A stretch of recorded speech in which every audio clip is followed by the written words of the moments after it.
등대에서 히가시노 게이고. 집을 치우다 보니 오래된 앨범이 나왔다. 아니, 나왔다는 표현은 적절하지 않다. 이 앨범이 있다는 것은 늘 내 머릿속에 남아있었으니까. 어디에 숨겨두었는지 단 한순간도 잊은 적은 없다. 서재 책상 위에 앨범을 놓고 한 장 한 장 넘겼다. 문제의 페이지가 나오자 손을 멈추었다. 거기에는 사진과 함께 신문에서 오려낸 기사가 붙어 있었다. 사진에는 하얀 등대가 찍혀 있다. 그 후로 어느덧 13년이 지났다. 지난 4월에 나는 31살이 되었고 유스케는 32살이 되었다. 그러나 여전히 그 일을 누군가에게 이야기할 수 없었다. 설사 그것이 지금도 또렷이 떠올릴 수 있는 사건일지라도. 13년 전 가을, 나는 18살이었다. 그리고 유스케는 19살이었다. 동급생인데 유스케가 1살 많은 것은 그저 두 사람의 생년월일 때문일 뿐, 유스케가 재수라든지 낙제를 한 탓은 결코 아니었다.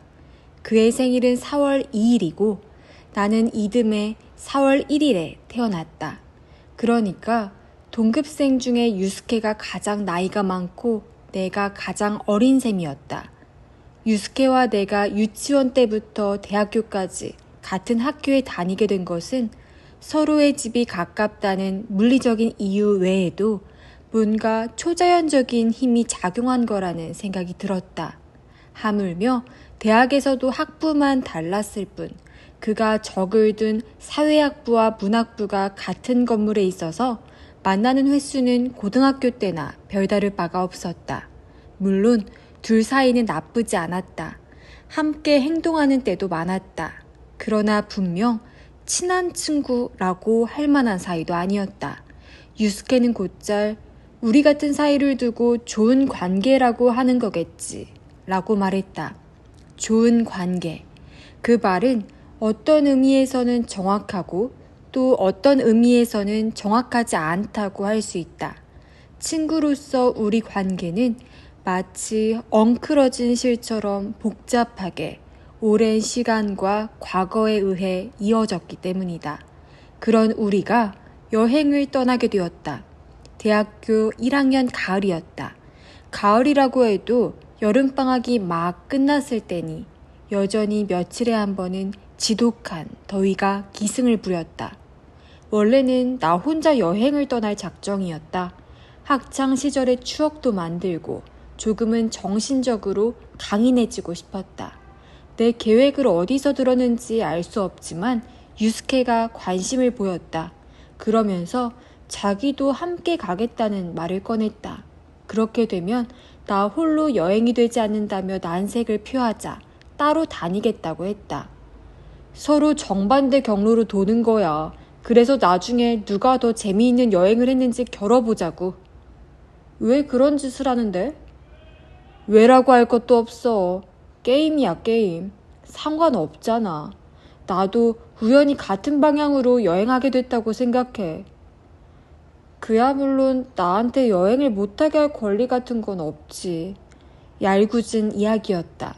하지만 유스케가 왜 그런 이야기를 꺼냈는지 대충 짐작은 갔다. 아마도 유스케는 내가 혼자 여행할 생각을 했다는 것 자체가 그다지 마음에 들지 않았을 것이다.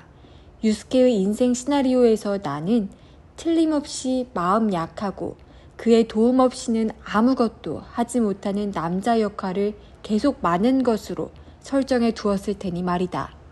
행선지는 도호쿠 방면으로 정했다. 구체적인 일정은 세우지 않은 채 자유 승차권을 활용해 가급적 많은 곳을 돌아볼 작정이었다. 시기적으로 봐서 이맘때라면 어디든 한산할 거라고 생각했다. 학생이 아무리 공부를 하지 않는다고 해도 시험을 앞두고는 얌전해지기 마련이다. 만약 중요한 과목이 그 시험에 포함되어 있었다면 나도 그런 식의 여행을 하겠다는 생각 따윈 하지 않았을 것이다. 게다가 자기 입으로 이렇게 말하는 것도 우습지만 나는 평소에 빠지지 않고 성실히 강의를 들었고 노트 필기도 야무지게 해놓았다. 그러니 시험을 앞두고 조급해야 할 이유는 없다. 오히려 문제는 유스케 쪽이라고 생각했지만 자기가 먼저 말을 꺼낸 이상 무슨 대책이 있을 것이다. 복사하라며 노트를 빌려주거나 시험 당일 옆자리에 앉아서 그가 보기 쉽게 답안지를 슬쩍 밀어줄 사람이 학부 내에 있을지도 모른다. 물론 고등학교 시절에 그런 일은 언제나 내 몫이었다. 따로 행동하기로 했지만 출발은 같이 하기로 했다. 우리는 같은 열차를 탔다. 다만 내리는 역은 다르다. 나는 도호쿠를 남쪽부터 돌 생각이었지만 유스케는 단번에 아오모리까지 갈 거라고 했다. 오늘 밤에 묵을 곳은 정했냐? 열차가 달리기 시작하자 잠시 후 유스케가 물었다. 오늘 밤만 역 앞에 비즈니스 호텔을 예약해뒀어. 그러자 그는 하고 콧방귀를 뀌더니 깔보듯이 웃었다. 나홀로 여행해서 호텔 같은 데 가는 게 아니라고. 하긴 그런 게 도련님의 한계겠지. 난 아예 목적지도 없다. 그래도 걱정은 안 해. 정 갈 곳이 없으면 역 대합실에서라도 자면 되니까. 도련님이라는 말에 슬며시 화가 났다. 나도 내일부터는 야숙도 각오하고 있어. 그 준비도 해왔고. 그래? 하지만 그만두는 게 좋을 거다. 그런 건 평소에 체력을 단련해두지 않았다면 힘들 테니까 말이야. 그쯤은 괜찮아. 아무튼 너무 무리는 하지 마라. 나 홀로 여행이라니 너한테는 애초에 어울리지 않는 거니까. 유스케가 내 어깨를 툭 쳤다. 그리고 우리는 한동안 대학이니 동아리니 하는 이야기를 하며 시간을 보냈다. 우리는 이라고 했지만 실제로는 유스케 혼자 짓거리다시피 했다. 유스케는 테니스와 스키 동아리에 가입해 있었다. 그곳에서 일어나는 이런저런 일이 얼마나 재미있는지 자랑하며 자기야말로 이상적인 대학 생활을 누리고 있다는 사실을 내게 깨우쳐 주려 했다. 깨우쳐 주는 것. 정말로 그랬다. 유스케는 그러기 위해서 이번 여행을 계획한 것이 틀림없다. 내게 자신감이 생기는 것이 못마땅한 것이다. 나는 늘 자신감이 없었으니까. 그래서 늘 남의 뒤에 숨어 있었으니까. 그 남이라는 건 대개 유스케였고 덕분에 그는 친구가 의지하는 그릇이 큰 청년 역할을 해낼 수 있었으니까. 언제부터 그런 관계가 성립된 것일까 생각을 더듬어 보았다. 아마도 유치원 때부터일 것이다. 아닌 게 아니라 그 무렵에는 늘 유스케 뒤에 숨어 있었다. 나는 또래 집단에서 나이도 가장 어렸고 당연히 몸집도 작았다. 그에 반해 유스케는 상급생이 한 명 섞여 있나 오해를 살 정도로 덩치가 컸다. 누구라도 유스케를 한 수 위로 보았다. 그의 명령이라면 모두들 잘 훈련받은 군대처럼 충직하게 따랐다. 하지만 그런 식으로 한 사람이 잘난 체 하면 어디서든 불만이 쌓이기 마련이다. 모두들 그 불만을 가장 약한 자에게 터뜨렸다. 바로 나에게 터뜨렸던 것이다. 그래서 스스로를 지켜야 한다는 절박함에 나는 유스케 뒤에 딱 달라붙어 지낼 수밖에 없었다. 그리고 유스케는 그런 상황이 무척 마음에 드는 듯 했다. 그런 관계는 그 후에도 지속되었다. 초등학생이 되고 중학생이 되어서도 그랬다. 내 체격이 점차 모두를 따라잡아 유스케의 키가 반에서 두드러질 정도로 큰 편은 아닌 상황이 되어서도 그 역학관계에는 변화가 없었다. 유스케는 늘 리더 역할이었고 나를 조수나 쫄병처럼 취급했다. 한심한 이야기지만 솔직히 나도 그런 상황이 편했다. 그의 뒤에 붙어 있으면 이런저런 재미있는 일, 불량한 행위라고는 할 수 없지만 실행하는 데 다소 용기가 필요한 놀이 같은 것을 접할 수 있었기 때문이다. 고등학생이 되어 본격적으로 이성을 의식하게 되자 유스케는 나를 이제까지와는 다른 방식으로 이용하기 시작했다. 그러니까 내 역할은 그를 돋보이게 하는 것이었다. 성적 매력이 빈약한 나를 늘 옆에 데리고 다니면서 자신의 장점을 부각할 생각이었으리라. 실제로 그 당시 유스케는 몇 번인가 나를 데리고 나가 여자아이 2명과 더블 데이트를 했다. 그중 한 아이가 유스케가 마음에 둔 아이였고 나는 당연히 다른 아이의 파트너가 되어야 했다.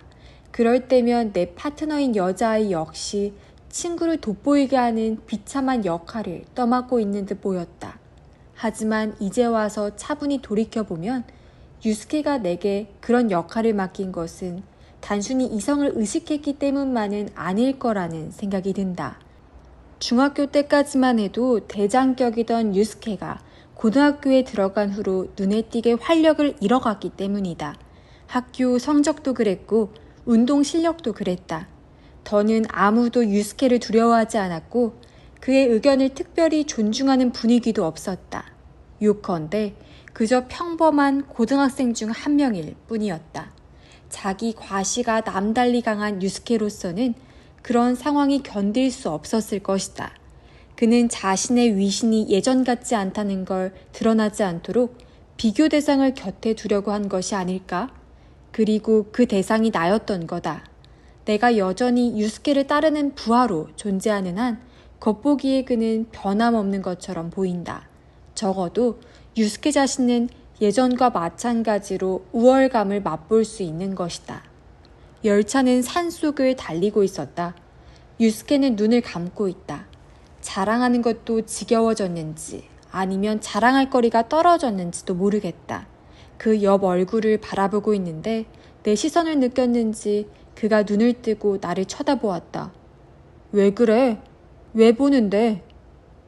아무것도 아니야. 자고 있었니? 그랬나 보네. 그는 양쪽 눈꺼풀을 손가락으로 눌렀다. 순식간에 잠이 들어버렸네. 여행할 때는 늘 이렇다니까. 어디서든 머리만 닿으면 잠들 수 있다는 게 자랑이긴 하지만 신경이 둔한 거겠지 뭐. 또 자랑이군. 불쾌함을 넘어서 쓴 웃음을 짓고 싶은 심정이었다. 너도 잤냐? 아니, 별로 졸리질 않아. 그래? 그래도 잘 수 있을 때 자두는 게 지치지 않는 요령이라고. 하긴 이런 말을 한들 무리겠지. 넌 예민한 구석이 있으니까. 이번에도 수면제 챙겨왔냐? 일단은. 그래서 괜찮겠냐? 유스케는 한쪽 뺨을 실룩이며 웃었다. 나도 버번이라는 약을 늘 배낭에 가지고 다니긴 하지만 진짜 수면제를 지참하고 나 홀로 여행이라니. 너도 참 시원찮다. 벌써부터 잽을 넣으며 나를 공격한다. 신경 쓰지 말라고 스스로를 달랬다. 이번 여행의 가장 큰 목적은 정신적으로 나 자신을 강인하게 단련하는 것이지만 그 이면에는 10수년 동안 유지되고 있는 유스케와 나 사이의 역학관계를 청산하고 싶다는 소망도 있었다. 스스로에게 자신이 생기면 유스케에게 근거 없는 열등감을 느낄 일도 없을 것이라고 생각했다. 아마 유스케는 그게 마음에 들지 않았을 것이다. 늘 우위에 있던 사람은 자기 지배 아래 있던 놈이 뛰쳐나가는 것을 허락하지 않는다. 그래서 이번 일을 생각해냈을 것이다. 아마 여행이 끝난 후에 이렇게 말할 작정이리라. 둘이 똑같이 여행했어도 내 여행 더 스릴이 넘쳤다. 그에 비해 네 여행은 나 홀로 여행이라고 할 만한 것도 못 된다. 그러면 지금까지 이어온 역학관계에 금이 갈 일도 없을 거라고 생각했을 것이다. 져서는 안 된다고 생각했다. 절대 이 여행을 단순한 관광지 순례로 끝내서는 안 된다. 우에누를 출발한 지 5시간 만에 센다이 역에 도착했다. 자리에서 일어나 배낭을 짊어졌다. 그럼 갈게. 그래, 잘해라. 유스케는 가볍게 오른손을 들었다. 자신만만한 얼굴에 심보가 고약한 표정이 슬쩍 드러난 걸 봐도 아무렇지도 않았다. 하지만 통로 중간에서 그를 돌아보았을 때 한순간 불안한 기색을 드러낸 것은 뜻밖이었다. 센다이에서 하룻밤 묵은 다음 마스시마를 구경하고 이시노마키로 갔다. 묵을 만한 곳을 찾지 못했기 때문이었다. 다음 날에는 히라이즈미를 거쳐 하나마키까지 갔다. 미야자와 겐지의 옛집 근처에 있는 민박에서 묵었다. 그날 밤부터 초조해지기 시작했다. 아니나 다를까 단순히 관광지를 돌고 있을 뿐이라는 걸 깨달았기 때문이다. 아무런 해프닝도 일어나지 않았다. 나처럼 나홀로 여행을 즐기는 여대생을 만나 꿈같은 하룻밤을 보내는 일도 없고 그 지방 사람과 친해져 비경을 구경하는 일도 없었다. 유스케는 지금쯤 어떻게 지내고 있을까? 이불 밑에서 숙소의 천장을 바라보며 생각했다. 유스케는 여자에게 말을 거는데도 능숙하다. 그걸 성공으로 이끌 만큼 잘생기기도 했다. 어쩌면 지금쯤 이미 혼자 여행하고 있지 않을지도 모른다. 그런 것도 당연히 그에게는 자랑거리가 될 것이고, 만약 그런 이야기를 듣게 된다면 나는 그가 노린 대로 짐짓 자신감을 잃고 말 것이다. 내일은 일단 동해 쪽으로 가보기로 했다. 그 거칠고 광활한 바다를 바라보고 있으면 작은 일에 집착하는 소심한 내가 바보스러워 보이지 않을까 싶었다. 어쩌면 나를 바꿀 만한 무언가가 있을지도 모른다. 열차를 타고 동해 쪽으로 가서 땡땡역에서 내렸다. 역 이름을 밝히지 않는 데는 물론 그럴 만한 이유가 있다. 거기에서 버스를 탔다. 대관절 몇십 년을 운행했나 싶을 정도로 차체는 엉망이었고 거의 모든 좌석의 시트가 찢어진 상태였다. 도로 포장 상태도 형편없어서 엉덩이가 아플 정도로 차가 심하게 흔들렸다. 나 말고 버스에 탄 사람은 한눈에 봐도 그곳 사람이라는 것을 알 수 있는 몇 명과 2명의 젊은 여자 여행객 뿐이었다. 그들은 직장인처럼 보였다. 유스케라면 아마 망설이지 않고 다가가 말을 걸 거라는 생각이 들었지만 내 경우는 그리 간단하지 않았다. 상대가 2명이니 어쩔 도리가 없다는 둥, 자세히 보니 그리 젊지도 않다는 둥, 그런 소극적인 생각만 머리에 떠올랐다. 그러다 버스가 목적지에 도착하는 바람에 결국 말을 걸 타이밍을 놓치고 말았다. 도착한 곳은 동해 쪽으로 돌출한 작은 곳이었다. 주위를 둘러봐도 아무것도 없었다. 마냥 드넓은 들판에 등대가 하나 우뚝 솟아있을 뿐이었다. 그리고 한눈에 봐도 직장 단합대회라는 걸 알 수 있는 단체가 지친 발걸음으로 어슬렁어슬렁 걷고 있었다. 고제 끝머리까지 걸어가서 바다를 내려다보았다. 거대한 바위 틈새로 물보라가 세차게 일고 있었다. 그래, 이게 동해구나 싶었지만 기대한 충격도 감동도 느껴지지 않아 슬그머니 맥이 풀렸다. 등대 앞을 지나가는데 버스를 같이 타고 온 여자 2명이 안으로 들어가고 있었다. 그들에게 이끌려 나도 걸음을 내디뎠다. 어차피 달리 볼만한 것도 없었다. 안으로 들어서자마자 매표 창구 같은 것이 있고 그곳에서 가당치도 않게 입장료를 받고 있었다. 창구에는 안경을 쓴 30남짓 되어 보이는 피부가 까만 남자가 앉아 있었다. 거스름돈을 건네줄 때 그 팔뚝이 몹시 굵은 것이 인상에 남았다. 나선형 계단을 올라갔지만 등대 위에서 내려다보는 경치도 예상한 대로 특별히 웅장하진 않았다. 그저 먼 곳이 잘 보이는 정도였다. 그래도 반대편에 있는 여자들이 나누는 대화가 재미있어서 그곳에 머물러 있었는데 그들이 가버리자 더 있을 이유가 없어졌다. 등대를 한 바퀴 돌고 나서 내려가기로 했다. 이런 곳에서 꾸물거리고 있을 시간이 없었다. 생각해보니 오늘 밤 묵을 곳도 아직 정하지 않았다. 계단을 내려가는데 옆에서 목소리가 들려왔다. 혼자 여행하시는 건가요? 아까 창구에 앉아있던 남자가 난간에 기대서서 내 쪽을 보고 있었다. 키가 크고 몸집도 다부졌다. 하얀 와이셔츠 단추가 뜯어질 것처럼 가슴팍도 두툼했다. 그리고 그 두툼한 가슴팍에 큼직한 쌍안경을 늘어뜨리고 있었다. 그렇다고 대답하자 안경 너머 그의 눈이 미소를 지었다. 그것 참 부럽네요. 그럴 수 있는 것도 젊을 때뿐이니까요. 학생이죠? 네, 그렇습니다. 대학? 그는 팔짱을 끼고 머리부터 발끝까지 나를 쓱 훑었다. 3학년쯤 되었나요? 틀리셨네요. 1학년입니다. 그래요? 그럼 올 봄에 합격한 거네요. 그래서 올해는 마음껏 놀아보자고 결심한 거군요. 그렇다기보다는 지금이 아니면 할 수 없는 걸 해두려고요. 그렇군요. 그는 자신에게도 그런 시기가 있었다는 듯이 몇 번이고 고개를 끄덕였다. 도호쿠 지방을 돌고 있나요? 아, 예. 그러고 나서 가능하면 홋카이도에도 가보려고요. 홋카이도까지요? 그래서 어때요? 어디 마음에 드는 데는 있었어요? 글쎄요. 몇 군데는 이를테면 조금 난처해져서 얼굴을 돌리자 바다가 눈에 들어왔다. 이를테면 여기요. 관광 명소로 알려지지 않았지만 그래서 도리어 더 좋은 것 같아요. 이 지방 사람에게 조금쯤 입에 발린 말을 해둬도 괜찮을 듯 싶었다.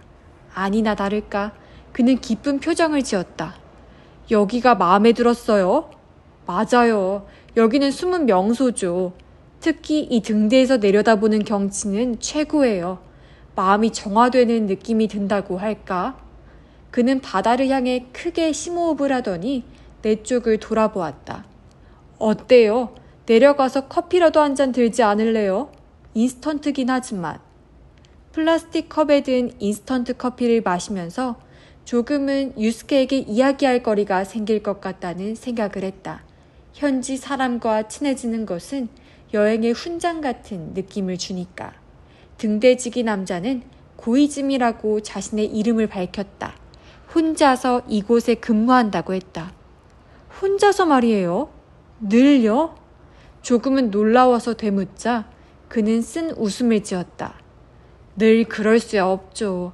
동료가 있어요. 그 사람과 교대를 하죠. 난 오늘 낮부터 모레 오전까지 근무해요.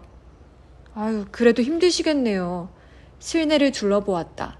관측실은 다다미 6장쯤 되는 크기의 아담한 방이었다. 온갖 계기가 놓여 있었지만 어떤 기능을 하는지는 짐작조차 가지 않았다. 데이터 기록 장치가 한 대 작동하며 기록 용지에 빨간 선과 까만 선과 또 파란 선을 천천히 그려나가고 있었다. 나는 벽 쪽에 놓인 누추한 소파에 앉았고 그는 작은 테이블을 사이에 두고 마주 앉아 있었다. 오늘은 날씨가 참 좋네요. 저녁 노을을 보러 가지 않을래요? 손목 시계를 보며 그가 말했다. 나도 내 시계를 보았다. 5시가 다 되어가고 있었다. 여기서 보는 저녁 노을은 특별하죠. 학생은 바다에 태양이 가라앉는 장면을 본 적이 있나요? 태양이 바다예요? 없습니다. 역시 그렇죠. 태평양 쪽에 사는 사람들은 바다에서 태양이 솟아오르는 건 봐도 가라앉는 건 보질 못하니까. 근사해요. 갑시다. 좋은 장소가 있어요. 그리고 등대지기는 손으로 양쪽 무릎을 치며 일어났다. 하지만 괜찮으신가요? 관광객이 올지도 모르잖아요. 괜찮아요. 오늘은 이제 아무도 오지 않아요. 시내에서 들어오는 버스는 학생이 타고 온 차가 막차예요. 게다가 입장은 어차피 5시까지니까 평소보다 조금쯤 일찍 닫아도 상관없어요. 그렇습니까? 그렇다면 안내를 받는 것도 나쁘지 않겠다는 생각이 들었다. 비경까지는 아니라도 현지 사람이 좋은 장소라고 말하는 곳에 한 번쯤 가보고 싶기도 했다. 배낭을 짊어지려 하자 그가 말했다. 아, 짐은 두고 가는 게 어때요? 바위를 오르락내리락 해야 하니까 집은 없는 편이 좋을 거예요. 나간 김에 곧장 버스 정류장으로 가려고요. 나가는 버스 막차 시간까지 시간이 별로 없었다. 맞춰 갈 수 있어요. 맞춰 갈 수 있도록 돌아오면 되죠. 만약 늦어지면 가장 가까운 역까지 차로 데려다 줄게요. 아니요. 어떻게든 시간에 맞춰 돌아와야 할 것 같아요. 그럼 카메라만 들고 가겠습니다. 배낭에서 카메라를 꺼내면서 아까부터 왠지 모르게 마음에 걸리는 것이 있다는데 생각이 미쳤다. 그것은 그가 한 말이었다. 어떻게 내가 막차를 타고 온 걸 알고 있는 것일까? 동시에 머리를 스치는 것이 있었다. 등대에 올라가 있을 때 그는 가슴에 쌍안경을 늘어뜨리고 있었다. 서두르죠. 모처럼의 셔터 찬스를 놓치면 아깝잖아요. 멍하니 생각에 잠겨 있는데 그가 와이셔츠 소매를 내리면서 재촉했다. 예, 지금 갈게요. 카메라를 손에 들고 그의 뒤를 따랐다. 무슨 엉뚱한 생각을 하는 거냐고 스스로를 나무랐다. 그가 나를 물끄러미 보고 있었을 리 없지 않은가. 고이즈미가 서두른 것 치고는 일몰까지 아직 시간 여유가 있는 듯 했다. 이럴 줄 알았으면 역시 배낭은 가지고 오는 건데 그랬다는 후회가 엄습했다. 우리는 오른쪽으로 해안을 내려다보며 잡초가 제멋대로 자란 들판을 걸었다. 더 가면 예쁜 꽃이 피어있는 곳이 있어요. 전방의 나지막한 언덕을 가리키며 고이즈미가 말했다. 시간은 그다지 신경 쓰는 것 같지 않았다. 작은 언덕을 넘었지만 예쁜 꽃이 피어있는 곳은 나오지 않았다. 내가 주위를 두리번거리자 그는 더 앞쪽을 집게손가락으로 가리키며 말했다. 저기에요. 보이죠? 바다에 면한 비탈길 중턱에 하얀 꽃이 흐드러지게 피어있는 것이 보였다. 그러나 200m는 더 가야 할 듯 싶었다. 자, 가죠. 그가 말했지만 가볍게 손사래를 쳤다. 아니요. 전 됐어요. 시간도 별로 없고요. 그래요? 그럼 여기서 저녁 노을을 보죠. 그가 풀밭에 앉기에 나도 그 옆에 앉았다. 고이즈미 씨는 자주 이렇게 산책하시나요? 하죠. 여긴 정말 좋은 곳이에요. 아무리 다녀도 질리지 않죠. 계절의 추위가 손에 잡힐 듯이 느껴진다고나 할까? 이런 건 도시에서는 맛볼 수 없는 거죠. 부럽네요. 그렇죠. 학생도 이 기회에 만끽해둬요. 네. 고개를 끄덕이면서 손목시계를 보았다. 버스 시간이 다가오고 있었다. 이제 슬슬 등대로 돌아가는 게 좋겠다고 생각하는데 그가 내 심중을 알아차린 듯 물었다. 오늘 밤 묵을 곳은 정했나요? 고개를 가로저으며 그래서 되도록 빨리 땡땡역으로 돌아가고 싶다고 말했다. 그럼 오늘 밤은 여기서 묵고 가면 어때요? 묵다뇨? 등대에서 말이에요? 그래요. 그는 고개를 끄덕이며 미소 지었다. 임시 숙박시설이 있어서 우리는 거기서 지내거든요. 2사람 정도는 편히 잘 수 있어요. 뭐 그다지 깨끗하진 않지만요. 아니 그래도 그러면 죄송해서. 난 상관없어요. 아까도 말했듯이 나 혼자니까 오히려 이야기 상대가 있으면 좋겠다 싶거든요. 하지만 그렇게 해요. 굳이 비싼 숙소에 묵을 필요는 없잖아요. 그렇긴 하지만 그럼 신세를 좀 져도 될까요? 등대에 묵는 정도면 나 홀로 여행의 에피소드로 조금도 부끄럽지 않을 것이라는 생각이 들었다. 게다가 유스케는 나를 제대로 된 숙소가 아니면 묵지 못하는 도련님으로 여기고 있지 않은가. 자, 좋아요. 그럼 결정한 거고. 그렇다면 저녁 식사를 어떻게 해야 할지 생각해야겠군요. 같이 뭐라도 좀 사러 가죠. 고이즈미가 일어나기에 조금 당황했다. 저 바다에서 지는 저녁 노을은 참 그랬죠. 내가 말을 꺼내놓고 중요한 걸 잊고 있었네요. 그가 쓴 웃음을 짓더니 다시 앉았다. 태양이 바다로 가라앉는 모습을 느긋하게 촬영하고 나서 우리는 바다를 뒤로 하고 걸음을 옮겼다. 큰 길로 나가 10분쯤 걸어가니 작은 식료품 가게가 하나 나왔다. 여행을 한다고 해서 억지로 그 지역의 명물을 찾으려고 할 필요는 없죠. 그런 건 단순한 자기 만족이에요. 중요한 건 어떤 느낌을 받느냐 하는 거죠. 그렇게 말하면서 고이즈미는 바구니에 레토르트 카레니 정어리 통조림 같은 것을 담았다. 이런 곳까지 와서 인스턴트 식품인가 싶어 슬며시 지겨워졌지만 입 밖에 낼 수는 없었다. 식료품 가게에서 나오자 그는 바로 옆에 있는 주류 판매점으로 들어가 한 대짜리 토종수를 2병 샀다. 이것도 인연이니 오늘 밤에는 밤새 마셔봅시다. 술은 마실 줄 알죠? 예, 조금이라면. 조심스럽게 대답했지만 실은 어찌된 영문인지 술에는 강했다. 아마 타고난 것이리라. 주류 판매점에서 나오니 옆에 식료품 가게는 벌써 문 닫을 준비를 하고 있었다. 그 가게뿐 아니라 주위의 집도 문단속을 하고 있었다. 어두침침한 길을 걷고 있는 건 우리 둘뿐이었다. 버스 정류장에 이르렀을 때 별 생각 없이 시간표를 보다 발길을 멈췄다. 땡땡역행 임시버스가 있다는 걸 알게 되었기 때문이다. 시계를 보니 출발 시간까지 15분이 남아 있었다. 왜 그래요? 앞서 걸어가던 고이즈미가 멈춰서서 물었다. 고이즈미 씨, 저 역시 가는 게 좋겠어요. 임시버스가 있는 모양이에요. 뭐라고?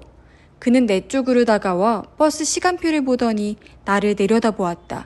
미간에 주름이 잡혀 있었고 말투도 반말로 바뀌어 있었다. 하지만 묵을 곳이 없다며. 그건 어떻게든 될 거예요. 큰 역으로 나가면 근처에 비즈니스 호텔도 있을 거고. 따분하군. 그가 내뱉듯이 말했다. 그런 여행은 따분해. 돈은 그렇게 헛되이 쓰는 게 아니야. 됐으니까 내 숙소에서 자고 가. 하지만 일부러 먹을 것도 샀고 술도 준비했잖아. 나를 실망시키지 마.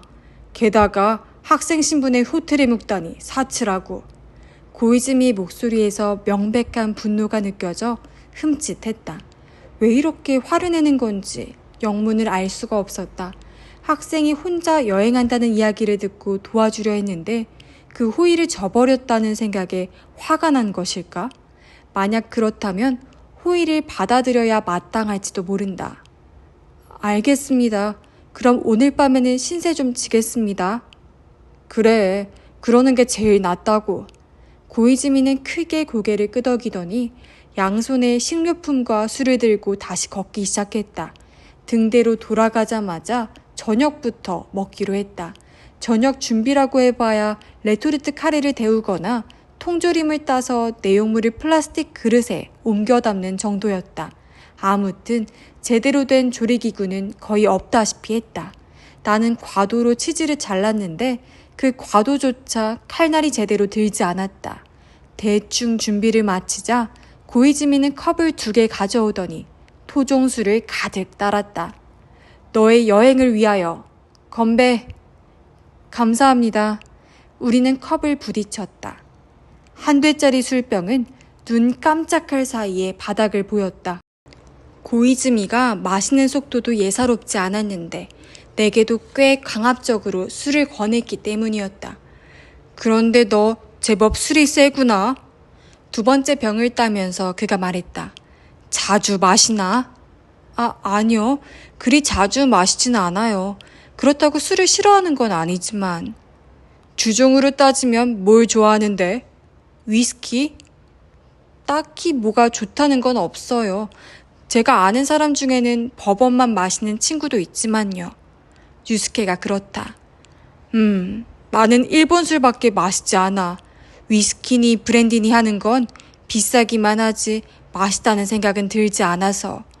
그러면서 또 내 컵에 술을 따랐다. 술을 마시면서 우리는 많은 이야기를 나누었다. 서로의 신상에 관한 이야기로 시작해 문화니 스포츠로 화제가 넘어갔다가 오늘날 정치에 대한 불만 같은 것을 목청 높여 떠들어댔다. 조금 전까지만 해도 생판 모르는 남이던 사람과 이렇게 허물없이 어울리고 있다는 사실이 이제껏 느껴본 적 없는 긴장과 흥분을 안겨주었다. 2번째 병을 반쯤 비웠을 즈음 고이즈미는 그런데 말이야 라며 의미심장한 웃음을 입술에 머금었다. 눈이 풀린 걸 보니 드디어 술 기운이 도는 모양이었다. 반면 나는 아직 멀쩡하다고 스스로 느끼고 있었다. 그는 새끼손가락을 세우더니 이쪽 경험은 어때? 라고 물었다. 그건 그냥 남들처럼. 무슨 소리야, 그냥이라니. 얘가 의미심장한 소리를 하네. 여자친구는 있는 거야? 그는 여전히 해실해실 웃으며 나를 보고 있었다. 아까 먹은 정어리 껍질이 앞니 사이에 끼어 있었다. 지금은 없지만 고등학교 때 딱 1명 있었어요. 왜 헤어졌는데? 그냥 대수롭지 않은 이유예요. 그 아이의 아버지가 해외 근무를 나가게 되셔서 자연스레게도 미국 대학에 들어갔어요. 그래서 그 후로는 만나지 못했고요. 거기까지 이야기하자 고이즈미는 킥킥거리며 웃었다. 그럼 차인 거나 다를 게 없잖아. 하지만 편지는 지금도 주고받는걸요? 그래? 하지만 편지로는... 그는 자신의 컵에 술을 따르더니 단숨에 반을 들이켰다. 그리고서 손등으로 입가를 닦더니 말을 이었다. 그래서 어땠는데 그 아이하고는? 어떻다니 뭐가 말입니까? 거 딴청 피우지 말라고 했느냐는 말이야. 잡수셨냐고. 잡수셨다라는 표현이 마음에 걸려 솔직히 대답하기가 망설여졌다. 그녀를 안으면서 나는 회심의 미소를 짓지도 않았다. 그건 우리의 이별 의식이었던 것이다. 상상에 맡기겠어요. 생각한 끝에 그렇게 대답했지만 그걸로 넘어가 주지 않았다. 그랬군. 했단 말이군. 그는 알겠다는 듯 몇 번이나 고개를 끄덕였다. 그러고서 얼굴을 들더니 또 물었다. 그게 처음이었던 건가? 술을 마시다 살에 들릴 뻔했다. 그것도 상상에 맡기겠습니다. 왜 그래? 솔직히 얘기해보라고. 남자끼리잖아. 아직 술이 모자란 모양이군. 이럴 줄 알았으면 한 병 더 사오는 건데. 그가 술병을 기울이자 반사적으로 컵을 내밀었다. 이 등대지기와 함께 있는 것이 점차 고통스럽게 느껴지기 시작했다. 등대 묶기로 결정했을 때 오늘 밤에는 목욕을 하지 못할 거라고 각오했다. 기껏해야 샤워기나 달려있는 정도일 거라고 생각했기 때문이다. 그랬으니만큼 고이즈미가 목욕 준비를 하는 걸 보고는 깜짝 놀랐다. 얼른 몸을 담그고 와. 피로를 푸는 데는 목욕이 최고지. 목욕탕은 복도를 끼고 맞은편에 있었다. 그러나 탈의실 같은 곳은 보이지 않아 물어보니 고이즈미가 쓴 웃음을 지으며 대답했다. 늘 혼자 있으니까 그런 건 필요 없지. 여기서 벗고 가면 돼. 예? 그럼 관측실에서 옷을 벗어 긴 의자 위에 개어놓았다. 그리고 배낭에서 목욕용품 세트를 꺼내 들고 팬티바람으로 출입구를 향해 걸어갔다. 뭐야, 팬티도 벗고 가는 게 낫지 않아? 뒤에서 고이즈미가 말했다. 아니, 목욕탕에서 간단히 빨까 싶어서요. 그래도 그렇지. 뭐 아무래도 상관없긴 하지만. 그럼 저 먼저 씻고 오겠습니다. 목욕탕은 생각한 것보다 좁고 어두웠다. 낡은 드럼통을 개조한 것이 아닐까 싶은 원통형 욕조가 있고 10cm쯤 되는 그 앞의 공간에서 몸을 씻도록 되어 있었다. 느긋하게 욕조에 몸을 담그고 나와서 벽이나 수도꼭지에 팔이 부딪히지 않도록 조심하며 몸을 씻고 있는데 갑자기 문이 열렸다. 물 온도는 어때? 고이즈미가 물었다. 예, 딱 좋아요. 다행이군. 등을 좀 밀어줄까? 아니, 됐습니다. 사양하지 말고. 그게 아니라 벌써 씻었어요. 그는 몇 초 동안 아무 말 없이 물끄러미 나를 내려다보았다.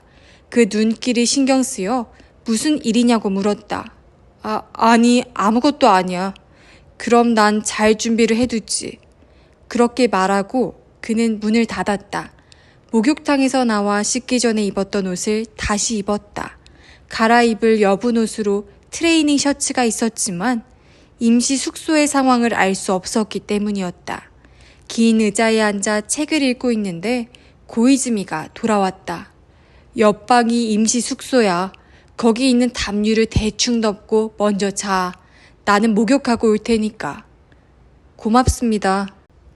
책을 치우고 옆방으로 가니 다다미 석장 크기쯤 되는 방에 담요가 몇 장이나 빼곡히 깔려 있었다. 어느 담요를 깔고 어느 담요를 덮어야 할지 알 길이 없었다. 대충 몸에 휘감고 눕기로 했다. 그 방에는 창문이 없었다. 그곳에 누워 얼룩투성이 천장을 바라보고 있는데 5분쯤 지나자 고이즈미가 들어왔다. 벌써 다 하신 거예요? 빠르시네요. 아, 응. 땀을 씻어낼 뿐이니까. 그는 러닝 셔츠와 팬티 차림이었다. 인왕상처럼 어깨와 팔의 근육이 불끈 솟아 있었다. 그가 곧 불을 끄고 내 옆에 누웠다. 눈을 감고 가만히 있으려니 까무룩 잠이 드는 것을 스스로도 느낄 수 있었다. 이제야 술 기운이 도는 모양이었다. 멍한 머리로 가족을 생각했다. 부모님과 여동생은 내가 이런 곳에 있을 거라고는 꿈에도 생각지 못할 것이다.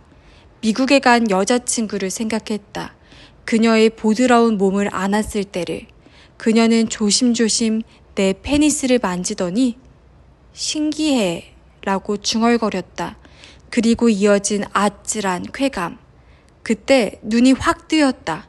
하복부에 이상한 감촉이 느껴졌다. 단순히 페니스가 발기한 것만은 아니었다. 천천히 고개를 숙여 무슨 일이 일어나고 있는지 확인하려 했다. 순간 눈이 뒤집히는 줄 알았다. 어느새 청바지 지퍼가 내려가 있었다. 그리고 단단해진 페니스를 누군가가 팬티 위로 만지고 있었다. 아니, 굳이 누군가라고 할 필요도 없다. 거기에는 나 말고 딱 한 사람밖에 없었으니까. 눈을 부릅뜨고 보니 내 엉덩이 바로 옆에 그의 머리가 있었다. 심장박동이 빨라졌다. 몸이 얼어붙은 것처럼 굳었다. 그런 거였구나. 등대지기의 목적을 그제야 비로소 알 수 있었다. 생각해보면 그가 생명부지 학생에게 친절히 대할 이유 같은 건 어디에도 없었다. 그는 역시 쌍안경으로 보고 있었던 것이다.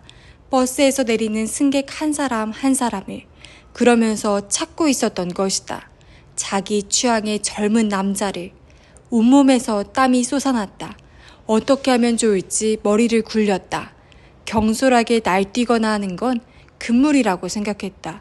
소란을 피우면 그는 힘으로 굴복시키려 할 것이다.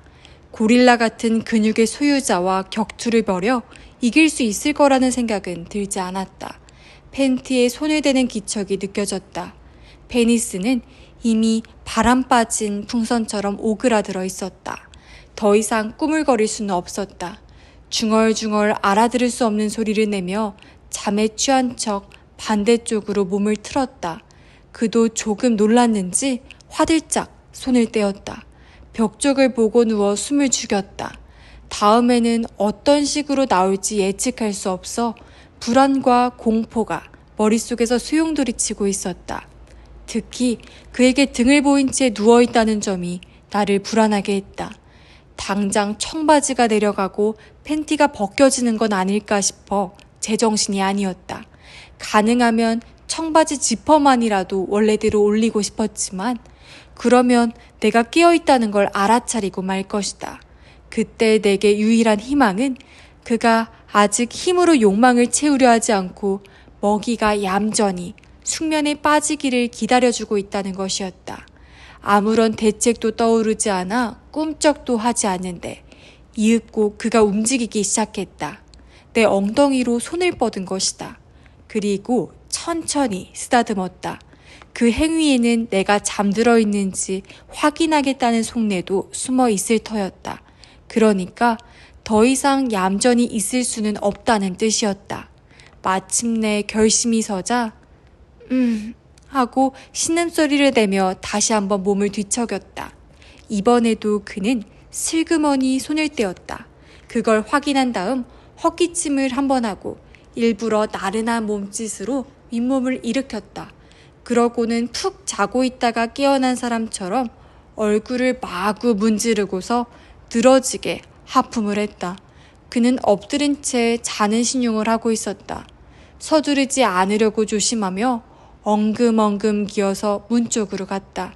스니커즈를 꺾어 신고 방에서 나가 바로 맞은편에 있는 화장실 문을 열었다. 하지만 소변 같은 걸 볼 겨를은 물론 없었다.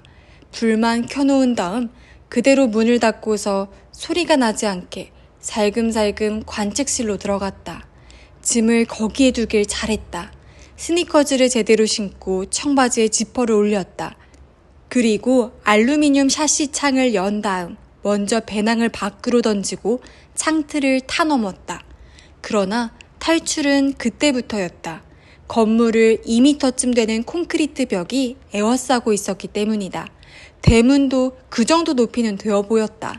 배낭을 짊어진 채 죽을 힘을 다해 그것을 타 넘었다. 당장이라도 놈이 쫓아올 것만 같아 불안했다. 대문에서 뛰어내리자마자 정신없이 내달렸다. 가르동도 없어 믿을 것이라고는 달빛뿐이었지만 어둠이 내 모습도 감추어 줄 거라는 생각에 한편으로는 마음이 든든했다. 등대 밑이 어둡다는 일본 속담이 고마울 지경이었다. 그날 밤은 결국 버스 정류장에서 조금 떨어진 풀밭에서 침낭 속에 들어가 지새웠다. 정류장에는 지붕도 있고 벤치도 있었지만 만약 그가 쫓아올 경우 바로 발각될 것 같아 두려웠기 때문이다. 날이 밝자 곧 첫 버스가 왔다. 졸린 눈을 비비며 버스에 올라탔다. 끝끝내 한숨도 자지 못했다. 잠이 들었다 싶으면 그 남자가 꿈에서 쫓아와 벌떡 일어나곤 했다. 버스 창 밖을 내다보며 이제 2번 다시 이곳에는 오지 않겠다고 중얼거렸다. 땡땡역에 도착하자 전철을 타고 유스케와 만나기로 한 역으로 갔다. 만나기로 한 찻집은 금세 찾을 수 있었다. 아직 오지 않은 유스케를 기다리면서 어젯밤에 있었던 일을 어떻게 이야기할지 생각을 정리했다. 그 기이한 체험에 대해 들으면 아무리 유스케라도 놀랄 수밖에 없을 것이다. 유스케는 약속 시간이 거의 30분쯤 지나서야 찻집에 나타났다. 그러나 그는 늦은 것에 대해 한마디 사과도 없었다. 자리에 앉자마자 어젯밤은 최고였어 라고 말하며 실실 웃으면서 담배를 꺼냈다. 도노에서 꼬드긴 여자가 말이야. 모리오카에서 혼자 사는 안내 도우미였거든. 그래서 어젯밤에는 그 여자 집에 묵었지. 그런데 그게 또 괜찮은 여자더라고. 나이는 나보다 1살밖에 많지 않은데 묘하게 성적으로 무르익은 거야. 정말이지. 혼자 하는 여행은 이런 일이 생겨서 재미있다니까. 그런데 넌 어땠는데? 해프닝 같은 게 있긴 했냐? 그런 셈이야. 그렇게 말한 순간 머릿속에 한 가지 생각이 번뜩 떠올랐다. 장난이라고 하기에는 도가 지나친 아기가 깃든 계획이었지만 그 생각이 내 마음을 사로잡고 놓아주지 않았다. 뭐야? 무슨 일이 있었는데? 그러니까 이를테면 주손이라는 절에서 있었던 일인데 그저께까지 있었던 일을 이야기했다. 유스케는 중간에 실소를 터뜨렸다. 예상했지만 참으로 고상한 여행이군. 조금은 모험이라는 걸 해보는 게 어때? 좀처럼 기회가 생기질 않네. 그래도 어젯밤은 좀 아쉽긴 하다. 사실은 조금 특이한 곳에 묵을 수 있었거든. 특이한 곳? 등대 말이야. 그리고 그 작은 고트에 갔었던 일을 유스케에게 이야기했다. 하지만 어젯밤에는 땡땡역 부근의 숙소에서 잔 것으로 해두었다. 그 숙소에서 다른 여행객에게 들은 얘긴데 말만 잘하면 그곳 등대에서 묵게 해준다고 하더라고. 물론 식비도 숙박비도 받질 않는데 다만 이제껏 실제로 묵은 사람은 없는 모양이지만 말이야. 도호쿠를 혼자 여행하는 사람들한테는 전설적인 장소라나 봐. 재밌네. 의도한 대로 유스케는 내 이야기에 관심을 보였다. 그럼 오늘은 그곳에 가볼까? 괜찮겠어? 등대지기가 꽤 무서워 보이는 사람이라고 하던데. 괜찮아. 내가 너랑 같은 줄 아냐? 유스케는 입술을 실룩이며 웃었다. 유스케와 헤어지고 나서 아오모리까지 올라갔다. 그리고 오소레잔에 갔다가 다시 아오모리로 돌아와 비즈니스 호텔에 체크인을 했다. 욕실에서 샤워를 하며 지금쯤 그 등대에서 술잔치가 시작되었을 거라고 상상했다. 등대지기는 오늘 밤에도 그 토종술을 샀을 것이다. 보나마나 유스케는 버번을 온더록스로 마구 마셔대고 있을 것이다. 유스케도 술에 강하다. 평소 같으면 어젯밤의 나처럼 어지간해서는 곤드레만드레 취하지 않는다. 그러나 오늘 밤은 다를 것이다. 아침에 그를 만났을 때 술을 써놓았다. 유스케가 화장실에 간 사이 그의 배낭에서 버번병을 찾아 늘 가지고 다니는 수면제를 넣어둔 것이다. 그러니까 아무리 술에 강한 유스케라도 오늘 밤만큼은 별 수 없이 쓰러지고 말 것이다. 그러고 나서 과연 무슨 일이 일어날 것인가? 다음 날에는 버스를 타고 하코다산을 넘었다. 그리고 오이라세에서 내려 도하다 호수까지 걸었다. 나처럼 산골짜기에 흐르는 시냇물을 따라 학생처럼 보이는 젊은이가 여러 명 걷고 있었다. 도하다 호수를 유람선으로 건너 거기에서 다시 버스를 타고 도하다미나미로 나간 후 하나와선을 타고 모리오카에 도착했다. 모리오카에서는 메밀국수 식당을 겸하는 여관에 묵었다. 모리오카의 명물로 밥그릇 크기의 그릇에 국수를 담아 손님이 뚜껑을 덮을 때까지 무한정 제공한다는 완코소바에 도전했다. 이른 두 그릇을 해치우고는 결국 포기했다. 터질 것 같은 배를 부여잡고 방으로 돌아가 텔레비전 전원을 켰다. 멍하니 뉴스를 보고 있다가 너무나 놀란 나머지 하마터면 펄쩍 뛰어오를 뻔했다. 여기까지가 13년 전에 있었던 이르 게요다. 텔레비전 뉴스로 그 사건을 접한 나는 다음날 아침 일찍 신문을 사러 나갔다. 그리고 정성껏 그 기사를 오려 도쿠 여행 가이드북 사이에 끼워두었다. 그 기사가 지금 이 앨범에 붙어 있는 것이다. 이걸 본 사람은 나와 유스케뿐이다. 그때 여행에서 돌아온 후 서로의 앨범을 보여준 것이다. 유스케의 앨범은 그의 여정이 그 작은 고트에서 끝났다는 사실을 여실히 보여주었다. 그때 내 앨범을 보던 그의 표정을 나는 절대 잊지 못할 것이다. 이 신문 기사를 붙여놓은 것에 대해 그는 아무 말도 하지 않았다.